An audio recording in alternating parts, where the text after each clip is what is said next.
Magandang hapon mga batchmates at classmates. Ngayong hapon mula pa rin sa College of Agriculture and Food Science ang makakasama nating alum dito sa Tatak UPLB segment. So batiin niyo na po ma'am ang ating mga masugid na tagapanood. Magandang hapon sa lahat ng mga tagapakinig, tagapagsunod ng ating programa, and thank you sa pag-iimbita sa akin sa segment ninyo ngayon. Ma'am, the honor is ours. Maraming salamat, pinagbigyan niyo kami kahit alam kong napaka-busy ng inyong schedule dyan sa inyong trabaho. So bago natin umpisahan ng ating kwentuhan ma'am, saan nga pala muna kayo nagtatrabaho ngayon? Ako ay nagtatrabaho ngayon sa University of the Philippines pa rin, pero sumakabilang bakod na nasa Diliman ako ngayon. Ako ay isang instructor. Gusto ko pong malaman, ano yung nag-attract sa inyo na pumunta sa field nyo ngayon? Actually, binabalikan ko ano ba yung memories ko nung high school, bakit ako napunta sa kung saan ako ngayon. Nung high school, hindi ko alam talaga kung ano yung kukunin ko sa entrance exam. Pero alam ko na ang dream school ko ay University of the Philippines. Parang isa ako sa mga may mindset before na UP or nothing, which is parang medyo toxic na sa ano natin ngayon, no? Pero UP or nothing yung mindset ko before. And ang first choice ko po talaga ay UPLB. Ang first choice ko rin ay BS Food Technology. So ako po ay isang graduate ng BS Food Technology sa University of the Philippines, Los Baños. Dati, College of Agriculture lang po yan. Pero ngayon, College of Agriculture and Food Science. So bakit po ako napunta dito? Nung high school ako, hindi ko alam kung ano yung gusto kong career. Technically, yun po yung kwento ko. Parents ko po, tsaka yung sister ko yung pumili ng course ko. First choice ko is BSFP sa first choice na campus ko, which is UPLB. Second choice ko ay BS Econ kasi economics, medyo social science siya. Yung dad ko ay social science. So sabi ko, since hindi ko alam, sige, take the wheel.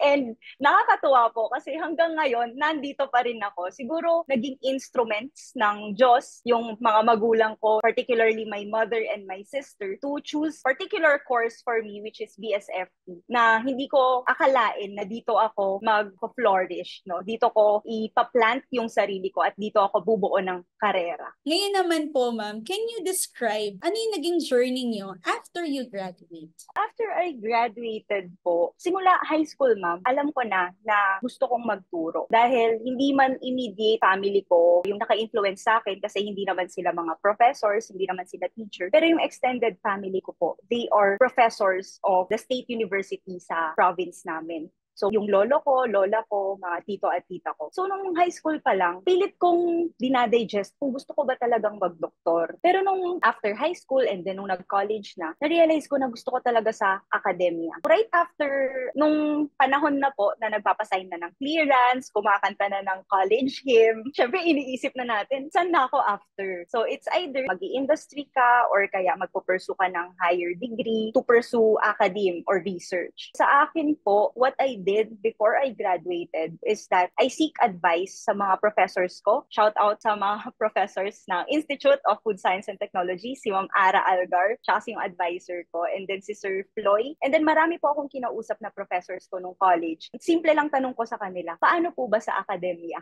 And napakahaba man ng sagot nila sa akin, pero yung gist nun is that hindi lahat gusto mag-academe, pero kung gusto mo talagang mag-academe, at ngayon palang iniisip mo na yan, baka para sa'yo yan. Parang yun po yung tumatak sa akin. Siguro dahil na rin sa kinamulatan ko at dahil na rin sa pag-inspire sa akin ng mga professors ng institute, professors ng UPLB in general, yun po yung nagdala sa akin sa career ko ngayon. And yun, after graduation, nag-try ako mag-industry. Pero parang feeling ko pang academe talaga ako. So hindi po ako tumuloy at nag 6 months hiatus po ako. Pinrepare ko po yung sarili ko more on self-reflection, ano ba talaga yung gusto kong gawin sa buhay, kung academe ba talaga ang gusto ko. Then I have to pursue my grad school. Yun po yung nangyari. It was never easy after graduation. And siguro, for transparency, kasi baka yung iba nating alums naka-experience din ng sobrang lost kayo nung pagka-graduate. Nangyari po kasi talaga sa akin yan. Minsan sa akin kasi parang gusto ko yung first work ko, magtatagal ako. So, ganun kasi yung mindset ko nun. Kaya talagang binru ko yung thought na kung saan ba talaga ako. I took the 6 months hiatus and then really thought of what I want to do with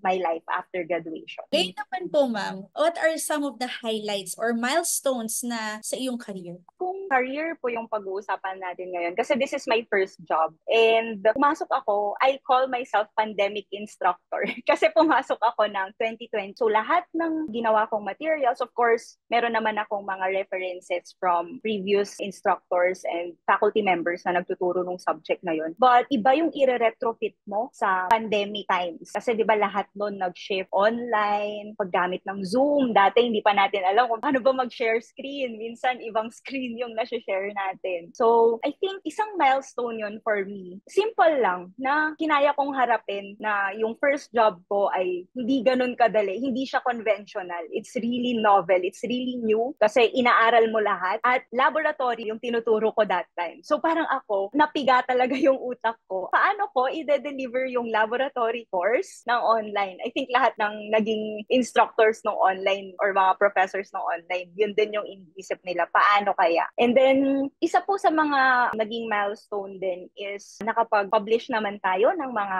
papers with the help of my mentors dito sa Diliman. Talagang pinupush po nila kami to do research. Mahalin talaga ang research. At hindi lang natin ginagawa para maka-contribute tayo sa data of knowledge. Kasi yun naman talaga ang purpose ng research. Pero iba kapag mahal mo talaga yung research at nakakapagbigay talaga siya sa'yo ng joy. And na-share natin ito sa community. Kasi syempre, isa ring milestone, I think, na hindi mo lang kinikip yung mga datos sa'yo. Hindi siya nagtatapos kapag na-publish mo na sa isang reputable journal. Pero you have to extend your knowledge or your research sa community and sa mga students po. And then, siguro po, kasi syempre medyo bago-bago pa lang ako, yung iniisip ko ring mga milestones is nakakapag-join ng international conferences tulad ng ASEAN Food Conference na, alam mo yun, nung estudyante ka kasi pangarap mo lang siya eh. Pero ngayon, ikaw na yung nagpe-present. Yun po ma'am, with all the help of my mentors back in UPLB and in UP Diliman, na-achieve po natin yung mga milestones na yun. And hopefully, yung pinaka-milestone na gusto kong ma-achieve or maabot is that to finish my master's. Na-halt po kasi siya eh nung pandemic kasi syempre wet lab po tayo. So nahirapan po na i-continue yung thesis. Pre-pandemic, nagti-thesis na po ako for my master's. Pero natigil siya because of the pandemic. So marami pong nangyari in between na challenges. But that is one of the major milestone that I am looking forward to eventually.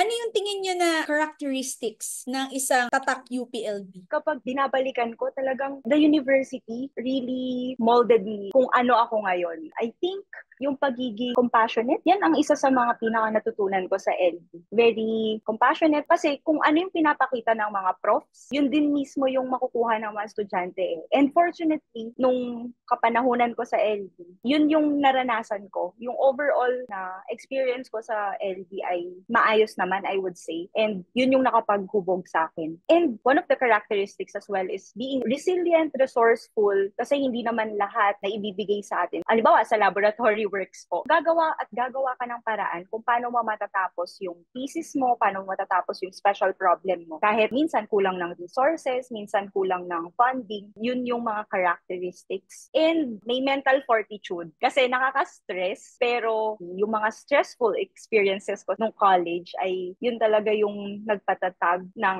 aking emotional strength at ng personality in general. Ngayon naman po, pag-usapan naman natin how important yung networking sa iyong career and can you share tips for building professional connections? Napaka-importante po ng networking sa field namin sa food science and technology kasi yung mga ginagawa naming research sa laboratory or mga prototyping, dapat lagi natin siyang ine-extend sa labas. So yung services natin, kasi theoretical concepts lang yung mga yan, kailangan laging may application. Yung field namin is applied science siya. Yung networking mo sa companies, kung paano mo matutulungan ng isang kooperatiba, paano mo matutulungan yung mga small, medium enterprises na tinutulungan din ng ating mga departamento no, sa bansa natin. Isa yun sa pag-build ng connections locally, makipag-partner sa mga companies, sa mga small companies, lalo na yung mga startups. Kasi ito naman yung science natin. Pagkain, it's a basic necessity, it's a commodity, it's a necessity for everyone. So kung titignan natin, talagang there is a need to network your science. And siguro tips po, wag nating babakuran yung siyensya natin. Lagi tayong maging bukas palad, gumawa ng extension works, at magkaroon tayo ng advokasya. For example, sa food sanitation, food safety and hygiene. Napaka-basic siya na concept. Pero kapag ang target mo ay mga nanay or kaya mga school children, it will make our lives easier. Isa pang tips sa networking ay para sa mga young professionals natin, mag-attend ng mga related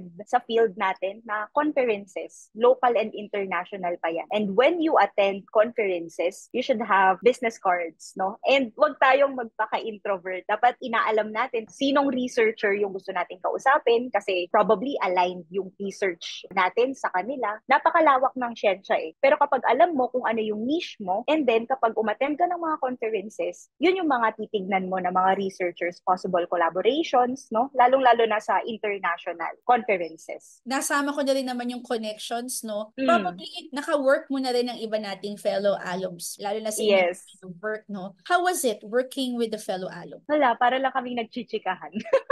Yung feeling na dati lang kitang kaklase pero ngayon kinakausap na kita kasi kailangan naming mag-deploy ng intern sa company kung nasan ka. So doon ko po actually nakita yung connection ng academe at saka ng industry. Kasi kailangan nating i-bridge yung gap. May natututunan yung mga estudyante sa four walls ng classrooms. Pero kapag dinala mo na sila sa labas, no? And yun yung masarap sa feeling is idadala mo sa labas yung mga estudyante mo. Kilala mo kung sino yung pagdadalhan mo. Kasi nga, fellow alum. Marami po akong contact mga UPLB grads na dito din sa Metro Manila nag-work or kaya dito din kasi syempre yung mga companies naman po minsan nandito din. Ayun ma'am. Para lang kami nagchichikahan. Pwede ba mag-partner naman tayo for our internship? Ganun ma'am.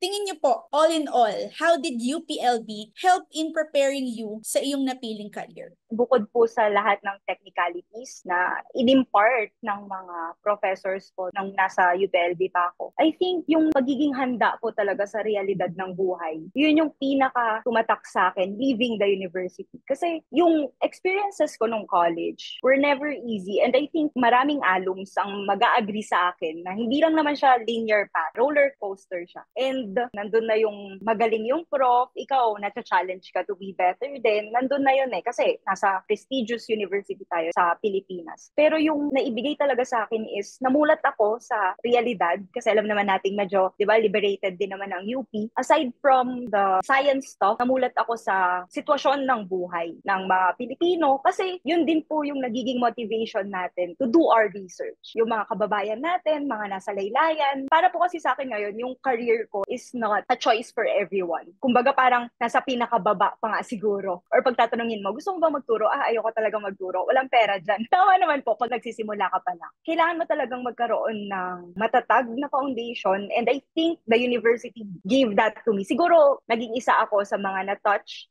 ng university, specifically UPLB po, no? Na baka dito ka talaga. Tapos talagang pinave na lang ni God yung way na dito ka anak, baka yung pag-iisip mo ngayon ay para ka talaga sa academy. Talagang hinanda ako ni UPLB sa realidad ng buhay. Pagiging Pilipino. Ngayon naman ma'am, siguro final message sa ating mga students, especially yung gagraduate na, ano po yung inyong message sa kanila? Sa mga students, pagtibayin nyo lang yung loob ninyo.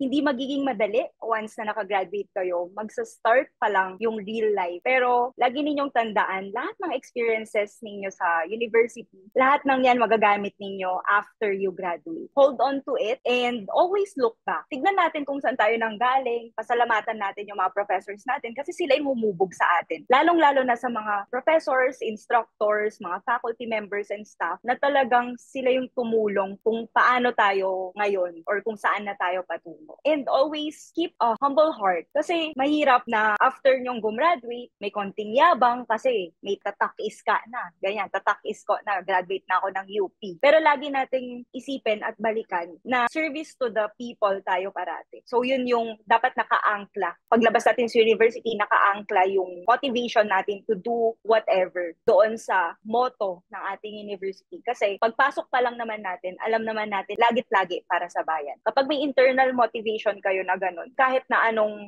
challenges na iharap. Kapag alam mo yung why mo, bakit ko ba ginagawa ito, mas madaling bumalik sa purpose nyo in life. Congratulations sa inyo and I hope all the best for you guys. Maraming salamat po, ma'am, for giving us your story and also sharing your thoughts dito sa ating segment. And alam ko marami kayong na-inspire. And of course, eto na, ang aming favorite dito sa segment na to, ang ating tatak shoutout. So, ma'am, pwede ba naming marinig ang tatak shoutout sa inyo? Ako si Jerica R. Anapi, Certified Tatak UPLB.